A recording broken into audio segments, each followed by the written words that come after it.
ஆனால் ராஜ்மோகன் என்ன சொல்லிட்டாரு அமைச்சர், எல்லோரும் அங்கீகரிக்கப்பட்ட கட்டணத்தை ஒட்டுங்கள் அப்படின்னு. இப்போ இதே பள்ளிக்கூடம் வந்து அதுக்கு ரெசிஸ்ட் பண்ணுறாங்க. அப்போ இவர் வந்து அத்தனை பேரையும் கூட்டி வச்சப்பா, நான் உங்களுக்கு நியாயமான முறையில் ஒரு பைசா வாங்காமல் அனுமதி தரேன், அனுமதி நீட்டிக்கிறேன், என்ஓசி தரேன். இந்த ஆட்சியில் நீங்கள் ஒரு பைசா லஞ்சம் தர வேண்டாம். ஆனால் நம்ம 2 விஷயம் வச்சுக்கோம். நீங்கள் கல்வி ட்ரஸ்ட்லேருந்து பணம் சைஃபன் பண்ணீங்கன்னு தெரிஞ்சால் மிக கடுமையான ஆக்ஷன் எடுப்போம். அதுக்கு நான் I am supportive of that.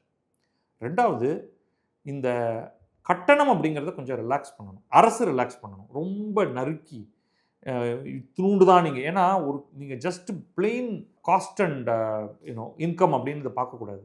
ஏன்னா சில ஆண்டுகளுக்கு ஒரு முறையை நீங்கள் வந்து அந்த கட்டடத்துக்கு பெயிண்ட் அடிக்கணும், நீங்கள் மராமத்து வேலைகள் பண்ணணும், கேபிட்டல் எக்ஸ்பெண்டிச்சர் பண்ணணும், கம்ப்யூட்டர் பழுதாகிடும், கம்ப்யூட்டர் மாற்றணும், பெஞ்சு மாற்றணும். நம்ம பசங்களை பற்றி உங்களுக்கு தெரியும், தங்குன்னு குதிப்பாங்க, உடஞ்சி போயிடும். அது திடீர்னு வந்து சிஸ்டம் மாறி போய் பிளாக் போர்டெல்லாம் போய் ஒயிட் போர்டு வரும், வாங்கணும். அதெல்லாம் பண்ணலைன்னா யாரும் ஸ்கூலுக்கு வரமாட்டாங்க.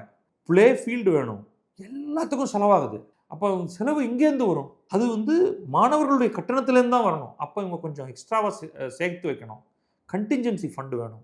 ஏன்னா கோவிட் வந்துச்சு, நீங்கள் போய் ஹெல்ப் பண்ணீங்களா? யாராலையும் ஹெல்ப் பண்ணியிருக்க முடியாது. தனியார் கல்வி நிறுவனங்கள் என்ன பண்ணாங்க? Literally they tied. எவ்வளவு க்ளோஸ் பண்ணாங்க தெரியுமா?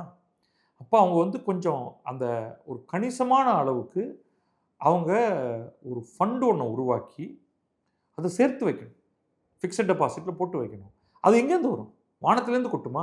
அது இந்த கட்டணத்துலேருந்து தான் வரும். அப்போ நீங்கள் வந்து ரொம்ப க்ளோஸாக பார்த்து, அப்பா உனக்கு மொத்த செலவு, நடப்பு செலவு 50 ரூபா ஆகுது, நீ 51 ரூபாய்க்கு மேலே நீ வசூலிக்கக்கூடாது அப்படின்னு சொன்னால் அவன் எங்கே போவான்?